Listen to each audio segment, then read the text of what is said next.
Hello my friends, and welcome back to my channel. This is Salary Woman, or just Tanya, and I'm talking here about living and working in Japan.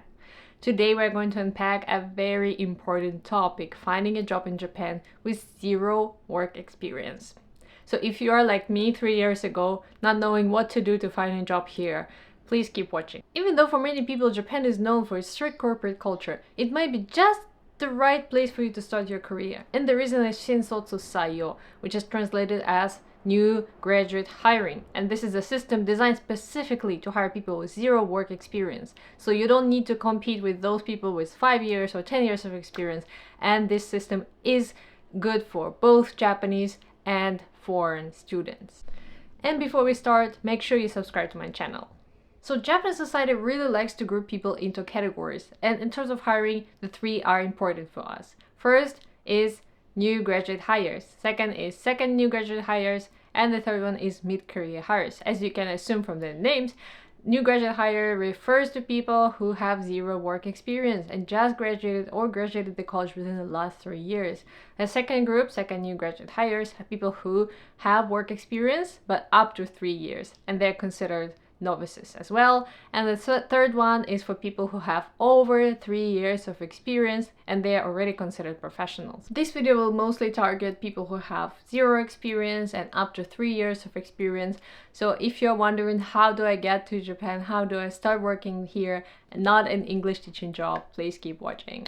Each Japanese company will hire new graduates each year. For some it's 5 people, for some it's 300, and you might be wondering, what the hell, what is the purpose to hire so many noobs? They have zero experience, zero skills. And the answer is no, it's not declining population. If you are thinking that old Japanese people just retired from the company and left it half empty, you're not completely right. The answer is it dates back to the life employment system. Basically, you enter a company after college and you never quit until your retirement.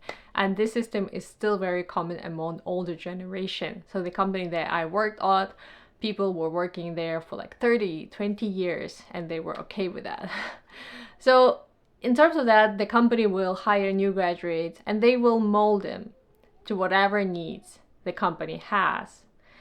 And nowadays, the life employment system is not so common, but the new graduate hiring is still very much in place. Another important system is Japanese companies usually do not hire for a specific position, but rather for the company itself. So when you are entering the job, you will be assigned to some specific department, but later you'll be rotated into another one. So maybe you start as marketing and then you end up as a salesperson. And this rotation happens every 2 or 3 years. And really, you don't really have a say in it. The company will decide what kind of job you're suited for, what kind of needs the company needs, and what kind of help you can give the company. So this is pretty much the system, and that's why they hire new graduates, so they can be more flexible, they can mold them in whatever they need. I will make another video that describes in details what the Japanese working system is all about, but let's now get into Japanese hiring.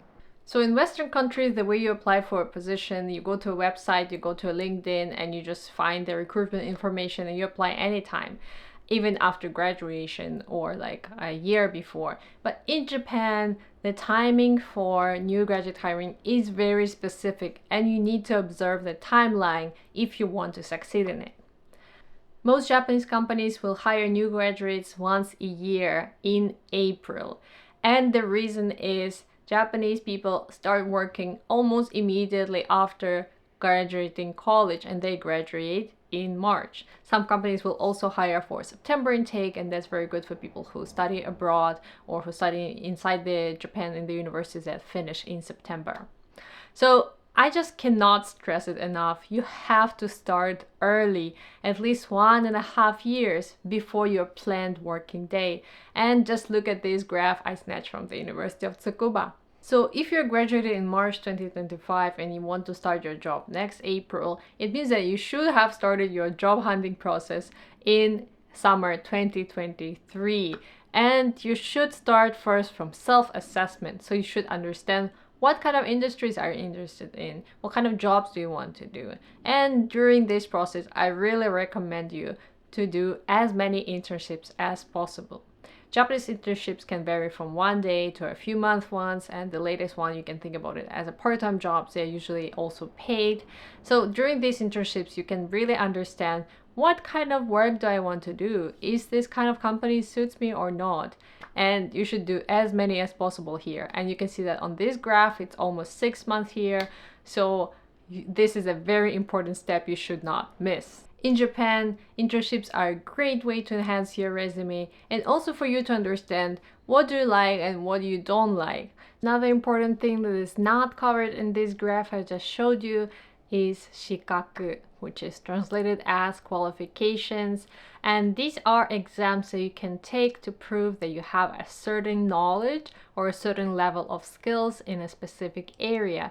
For example, if you are planning to be an accountant, there are special exams where you can take basics of accounting and you can show to your future employer that I have this much knowledge. And one of the very most common ones is the IT passport, which is basically an exam that shows your knowledge in IT related area. And it's not only for engineers, but also for people who do marketing and all kind of IT related work. And I really do recommend everyone to take it. So just go online, input your industry, input your field of study, and you'll find what kind of exams you can take, what kind of exams will help you to improve your application. A great question is, how do I even know what industry should I apply for? And this is great because in case you are a STEM student and you are studying something like computer science or pharmaceuticals, you might already know what kind of job you want to do. You'll probably go to some engineering or IT company. But if your profession is as broad as like economics, and frankly, you can do so many things in so many industries there, you might be wondering, how do I choose a right industry? And my advice to you is to explore more. So a lot of people tend to focus on just like popular ones such as IT or again engineering, but you might as well look into industries such as food industry or manufacturing, and you might find yourself interested in those. Once you have decided with the industry, the next step is to find the companies that are active in those fields. And here you don't really need extra tools, some kind of fancy websites for gaijins in Japan. You just need Google, you put your industry name, you input the company and or startups, whatever you're looking for, and you just start searching. And this might take a bit of time vetting all the companies, but believe me, it's worth the trouble. What I did was to create an Excel sheet where I just input whatever I need, whatever companies I want to apply for, the requirement, and I monitored my hiring process there. That a lot of people tend to do is to focus only on the biggest companies, only those you want to enter the most. And I understand a lot of us want to get into Sony or Nintendo or Google, but frankly, these companies are so popular among the top Japanese students as well, so you can just imagine how competitive it is to get in. And if you want to improve your chances of getting a job in Japan, you should consider other companies, a mid-range or a bit of a lower range. Don't let your bar go too down, but please be realistic. Once you decide your company of interest, the next step would be to go to their website or their information sharing session and figure out what kind of requirements they have for you to apply. So especially for foreign students, some companies will require a certain level of Japanese ability, some will not, some will require an application form or some recommendation letters. So you should really go and explore each company. Why don't we go to one of the companies and check their recruiting page so you can see what exactly you need to pay attention for. And now I'm going to show you the Rakuten. First page we're looking at is a general information page, and I really recommend you not to skip on that. This is very important because here they usually list all the values, things they're looking for in new graduates, and you really want to understand what they're looking for. And when you are interviewed or when you are filling in the application form, you want to include a bit of this information, a bit of the values they list here in your application as well. Of course, you don't need to invent a completely new personality each time you are applying for a new company, but just to know for reference what these people are looking for is very useful when you are applying. And you can go down, there's general information, there's some information about the people who work there. This is very important because you can read more about the background of people, what kind of aspirations they have and what things the company values. You can also look down at the projects. This is also very important because you want to know what is company exactly doing. Even though we know that Rakuten is doing approximately some IT engineering stuff, you want to know what kind of projects they're involved in. And if you're interested, say, finances, you can go, I want to work at Rakuten Pay. And this will already give a bit more depth to your application. And so we go down and we see that business position and engineer positions. Let's click to one of those. Let's go for business position. And if you scroll down, you can see the requirements here. So you can see that you need to possess Japanese skills of business level or higher. You need to join on April 2025. And there are different courses such as fintech course, a corporate course, and they tell you what exactly this is about. So once you go down, you can see the interview and selection process. This is exactly what we need. We need to know what we need to do, what kind of steps we need to go through. When you're checking the requirements for the company, make sure you do the initial entry early on. This is like booking a spot to be able to apply to the company in the future. And these applications usually closed very early on, so make sure you do it on time. Depending on the company's requirement, but almost everywhere, you need to apply through submitting an application form online. And these are very exhausting because they are tailored to each company. You cannot just submit the same document everywhere, and you have to answer basic questions all over again. So what is your name? What school you finished? What elementary school you finished? Why you want to join this company? What department you want to join? What are your values in life? And so on and so on. So of course, some of the questions you can do the same answer to different companies, but most of the time you have to tailor it a little bit. So don't give up. This is probably one of the most exhausting processes here, but I'm sure you can do that. If you pass the initial document screening, you'll most likely be asked to take a web test, also known as SBI, CAP, or GAP. These are special tests designed to test your cognitive abilities, and they consist of 3 parts: language, math, and personality quiz. And they can be a real pain in the ass because of their strict time limit and the fact that they are designed not for foreigners but for Japanese students with native Japanese abilities.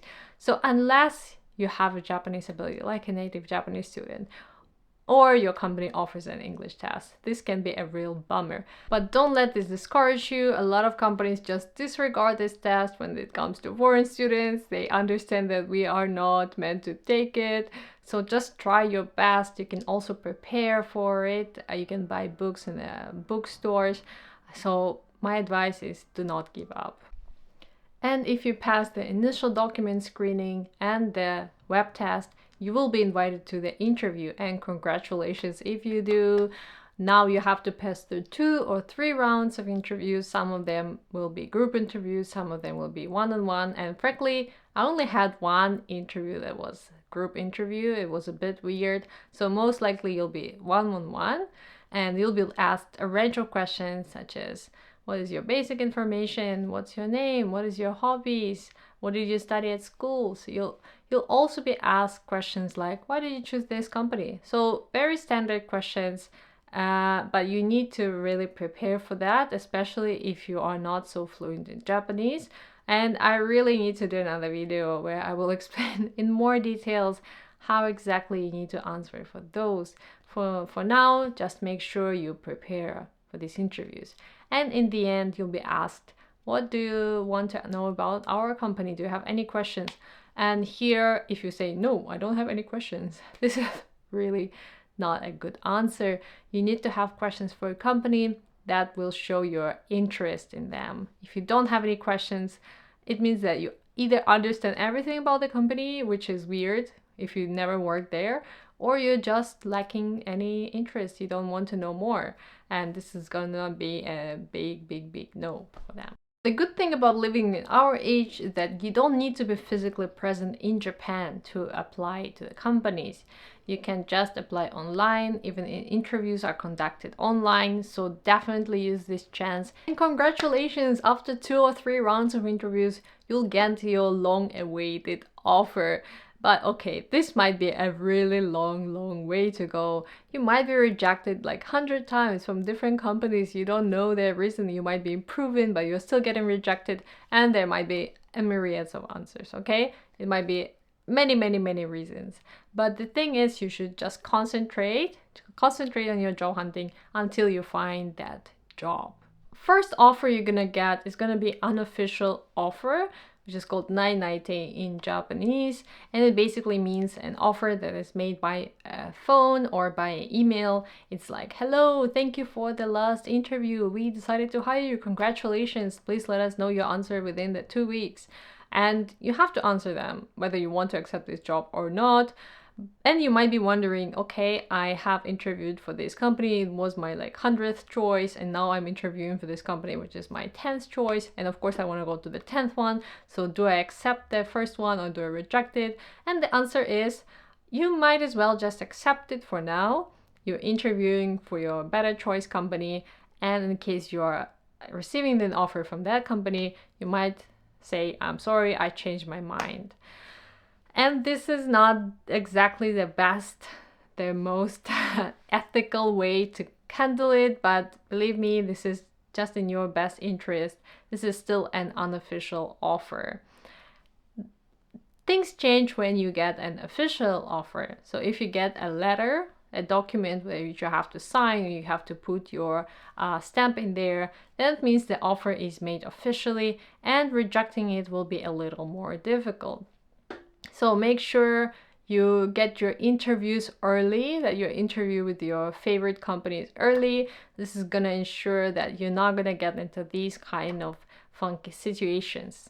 Once you get your offer, there are a couple more steps to complete if you are a foreigner before you can start working in Japan.